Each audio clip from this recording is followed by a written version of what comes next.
یہ جو مجھ سے محبت کی بات کرتے ہیں، اے محبوب آپ کہو قل ان کنتم تحبون اللہ، اے محبوب کہہ دو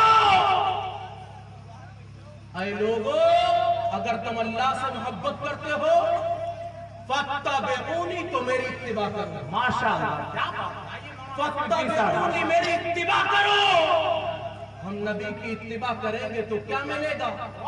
رب کہتا ہے یحببکم اللہ، ابھی تک تم کہتے رہے ہم اللہ سے محبت کرتے ہیں، لیکن خدا کی قسم جب تم اللہ کے محبوب کی اتباع کر لو گے تو تمہیں کہنا نہیں پڑے گا کیا مجھ سے محبت کرتے ہیں، اللہ خود فرمائے گا اے میرے بندو اب میں تم سے محبت کرتا ہوں۔ وَيَغْفِرْ لَكُمْ ذُنُوبَكُمْ، اور وہ پروردگار تمہارے گناہوں کو بخش دے گا۔ واللہ غفور الرحیم، بے شک وہی پروردگار ہے جو بخشنے والا ہے، بے شک وہی مولا ہے جو مہربان ہے۔ لیکن میں عرض کروں یہ اللہ والے جب انہوں نے ذکر کیا ہے خدا کا، خدا کی قسم ذکر خدا کی بنیاد پر اللہ نے ان کے ذکر کو اتنا بلند کیا کہ ان کا ذکر ہر وقت کائنات میں ہوتا ہے۔ اور سنو یہ ذکر خدا بھی کرتے تھے اور مصطفیٰ جانے کائنات کی سیرت پر عمل بھی کرتے تھے۔ بس یہی آخری بات ہے، میں کہہ کر کے اپنی بات ختم کر رہا ہوں۔ دیکھو ذرا آج ہماری کیفیت یہ ہے کہ ہم اپنے باپ کے ساتھ اچھا سلوک نہیں کر پاتے، یہ ہمارا حال ہے۔ ہم اپنی ماں کو ستاتے ہیں، لیکن خدا کی قسم نبی کی سیرت کو دیکھو تو ملتا ہے مصطفیٰ جانے کائنات نے اپنے دشمنوں پر اتنا رحم کیا ہے کہ دشمن جب اس رحم کو دیکھتے ہیں تو کلمہ پڑھ کے مسلمان ہو جاتے ہیں۔ آپ آؤ اور تاریخ اٹھاؤ، جب ہم تاریخ پڑھیں تو ہمیں ملتا ہے مدینہ کی زمین ہے، مدینہ کی زمین پر آقا دو عالم صلی اللہ علیہ وسلم ارادہ فرماتے ہیں کہ مکہ جایا جائے حج کرنے کے لیے۔ مصطفیٰ جانے کائنات چلے ہیں، جب میرے آقا نے اعلان فرمایا غلام اکٹھے ہونے لگے، نبی کے دیوانے اکٹھے ہوئے اور مصطفیٰ جانے کائنات ایک لشکر کی شکل میں لوگوں کو لے کر مدینہ سے نکلے۔ جب آپ مدینہ کے سے نکل کر کے مکہ جانے والے راستے پر پہنچے تو جو راستہ میں ملتا تھا وہ نبی کے ساتھ ہو جاتا تھا۔ اب تاریخ بتاتی ہے مصطفیٰ جانے کائنات وہاں سے چل کر کے اللہ اکبر کبیرہ مکہ شریف پہنچ جاتے ہیں، اور جب نبی کے کونین مکہ شریف میں پہنچتے ہیں اللہ اکبر کبیرہ مصطفیٰ جانے کائنات کے ہاتھ پر مکہ فتح ہو جاتا ہے۔ جب نبی کے کونین نے مکہ کو فتح کیا ہے، ہم نے تاریخ کی نظر سے دیکھا ہے لوگ ایک ایک کر کے آتے ہیں اور جوک در جوک بھی آتے ہیں، آ کر کے مسلمان ہوتے ہیں، کلمہ پڑھتے چلے جاتے ہیں۔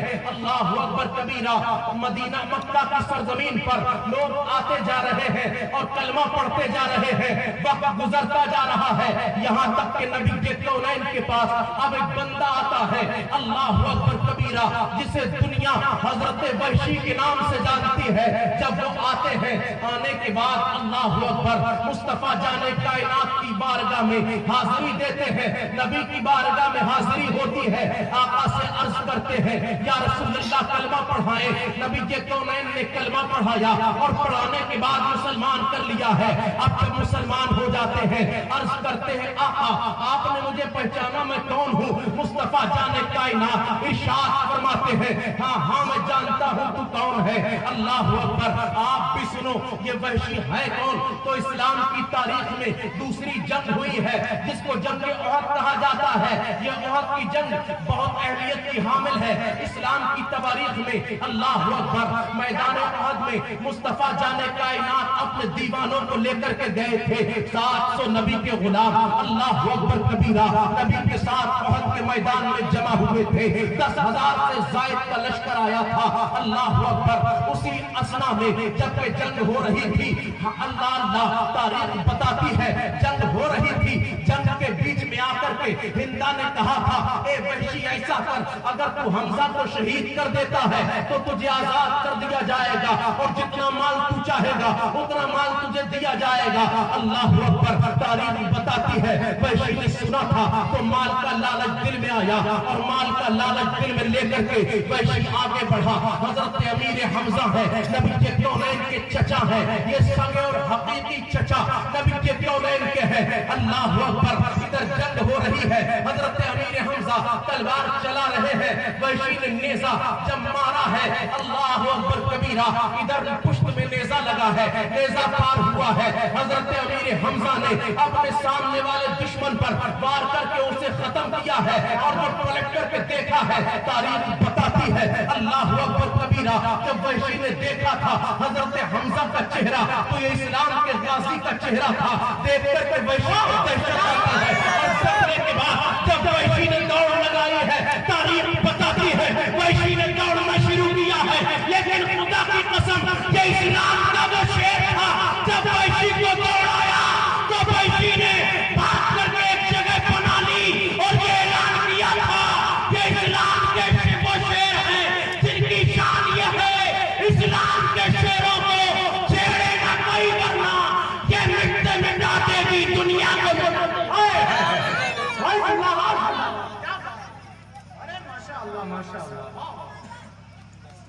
یہ وہ شیر ہے اسلام کی۔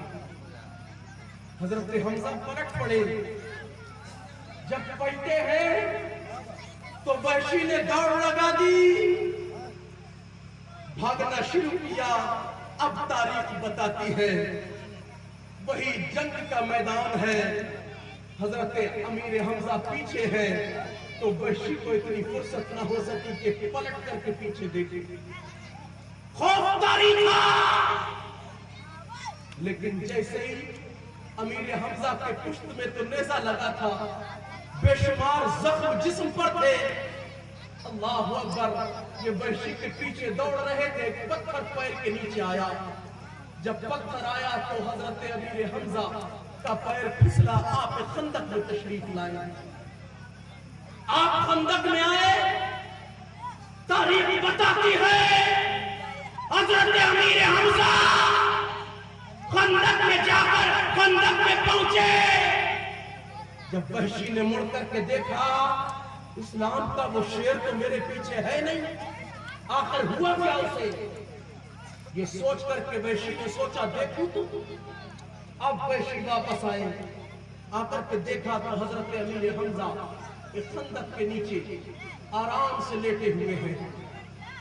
وحشی کو ابھی بھی خوف ہے کہیں یہ زندہ تو نہیں، اگر یہ شیر ببر ابھی زندہ ہوا تو پھر اٹھ کر کے مجھے مارے گا، یہ خوف دل کے اندر۔ دور سے کنکری اٹھا کر کے ماری، حضرت امیر حمزہ کے رخسار پر وہ کنکری پڑی، وہ کنکری حضرت امیر حمزہ کے رخسار پر جب پڑی، ادھر سے کوئی حرکت نہ ہوئی تو وحشی نے سوچا اب یہ شہادت پا گئے۔ یار آپ کو سمجھ آ رہی ہے میری بات؟ جی نہیں سمجھ آ رہی ہے؟ سارے لوگ غور سے سننا ہے، ذرا ہاتھ میں آ کر بول کر سبحان اللہ۔ ارے بچوں ذرا خاموش ہو جاؤ، یہ اپنے یہ کرائم میں آ جائے گا۔ دیکھو ذرا بچوں کی حالت دیکھیں آپ، بہت توجہ سے گھر کے بیچ میں بیٹھ جائے تو ہو سکتا ہے یہ کنٹرول میں آ جائے۔ حضرت امیر حمزہ کی کنکری ماری، کوئی حرکت نہ ہوئی تو سوچ لیا کہ یہ شہادت پا گئے ہیں۔ ہندا کے پاس گئے وحشی اور جا کر کے کہا اے ہندا، جس کو تم نے شہید کرنے کو کہا تھا نا میں کر چکا، آ کر کے دیکھ لے۔ جب ہندا آئی ہے تاریخ بتاتی ہے احد کے میدان میں حضرت امیر حمزہ موجود ہے، آپ کا جسم پاک موجود ہے، شہادت ہو چکی ہے، لیکن آپ تاریخ پڑھ کر کے دیکھیں تو تاریخ بتاتی ہے ہندا نے آ کر کے حضرت امیر حمزہ کے جنازے پر بھی کیا ظلم کیا تھا۔ اللہ اکبر۔ تاریخ بتاتی ہے امیر حمزہ کا جنازہ تھا، نے ہاتھ میں خنجر لیا اور لینے کے بعد اس خندق میں اتر جاتی ہے اور جانے کے بعد خندق میں حضرت امیر حمزہ کے شکم کو چاک کر دیا تھا، آپ کے سینے کو پھاڑ دیا تھا، اللہ اکبر، آپ کا دل و جگر نکالا تھا اور نکال کر کے اپنے دانتوں سے چبایا تھا، اللہ اکبر۔ تاریخ بتاتی ہے احد کے میدان پر یہ معاملہ بھی ہوا تھا، حضرت امیر حمزہ کے اعضائے بدنیہ کو کاٹ دیا گیا تھا، اللہ اکبر کبیرہ۔ لیکن جب احد کے میدان میں مسلمان کو فتح ہوتی ہے اور مسلمان فتح پانے کے بعد جب جمع ہوتے ہیں تو اسلام کے جو غازی شہید ہو چکے تھے ان شہیدوں کے جسموں کو لایا جاتا ہے اور لانے کے بعد ان کی تدفین کی جاتی ہے، اللہ اکبر۔ میرے آقا کو خبر ہوتی ہے میرے چچا حضرت امیر حمزہ اللہ اکبر کبیرہ اس جنگ میں شہید ہو چکے ہیں، نبی کے کونین کو خبر ملتی ہے، آقائے دو عالم آتے ہیں اور آنے کے بعد حضرت امیر حمزہ کے جب جنازے کو دیکھتے ہیں، آپ کے جنازے کی کیفیت یہ تھی، آپ کے شکم کو چیر دیا گیا تھا، آپ کے اعضائے بدنیہ کو کاٹ لیا گیا تھا، آپ کے جگر کو نکال کر کے دانتوں سے چبایا گیا تھا۔ جب نبی کے کونین نے یہ منظر دیکھا تھا، خدا کی قسم تاریخ بتاتی ہے مصطفیٰ جان کائنات کی آنکھوں میں آنسو آئے تھے، نبیوں کا امام رویا تھا، میرے آقا مصطفیٰ جان کائنات صلی اللہ تعالیٰ علیہ وسلم احد کے میدان میں روتے ہیں، نبی کی ہجری بن جاتی ہے،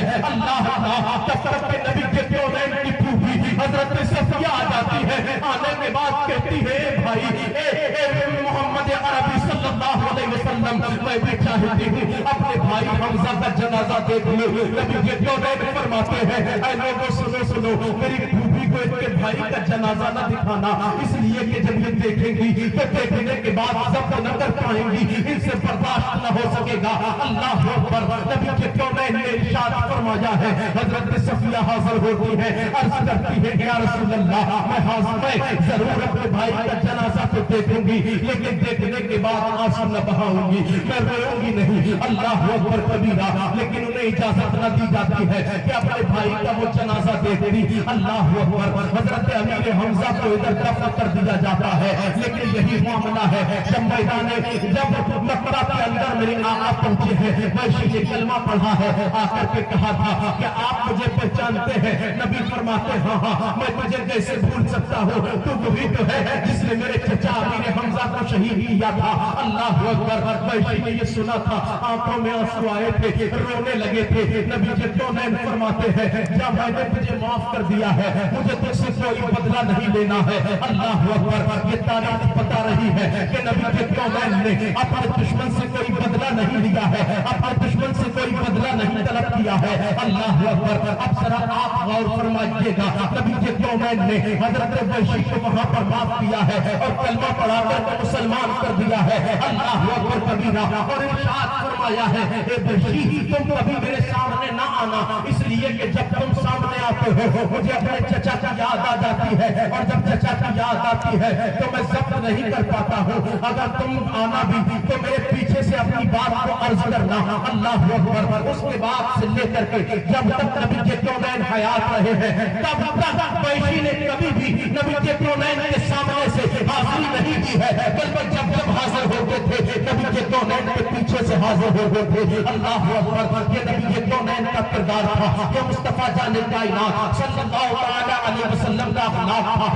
ہم کتنے گر چکے ہیں اخلاق سے، ہمارے گھر کے اندر ہمارے بیٹے کی شادی ہوتی ہے، سب ہوتے ہیں لیکن بھائی نہیں ہوتا ہے، سب ہوتے ہیں لیکن بہن نہیں ہوتی ہے، سب ہوتے ہیں ہمارا بھتیجا نہیں ہوتا ہے، اگر ہوتا بھی ہے تو پہلے بنانا پڑتا ہے، پہلے سمجھانا پڑتا ہے کیا سگا بھائی سگے بھائی کو معاف کرنے کو تیار نہیں ہے، سگی بہن کو معاف کرنے کو تیار نہیں ہے، لیکن خدا کی قسم نبی کے کونین نے اپنے دشمنوں کو معاف کر کے یہ پیغام دے دیا ہے کہ اے لوگوں تم اپنے عزیزوں کو بھی معاف کرتے رہنا، اپنے دشمنوں کو بھی معاف کرتے رہنا، اگر تم یہ کرتے رہو گے تو قیامت تک اسی دور پر میری سنت پر عمل ہوگا۔ تکبیر، نعرہ رسالت،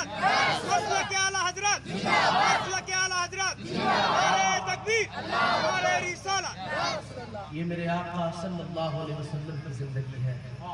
ہم کوشش کریں کہ اس پر عمل کر سکیں. اللہ تعالی ہم سب کو عمل خیر کی توفیق دے. جو غلطی ہوئی وہ معاف فرمائے. استغفر اللہ ربی من کل ذنب و اتوب الیہ. السلام علیکم.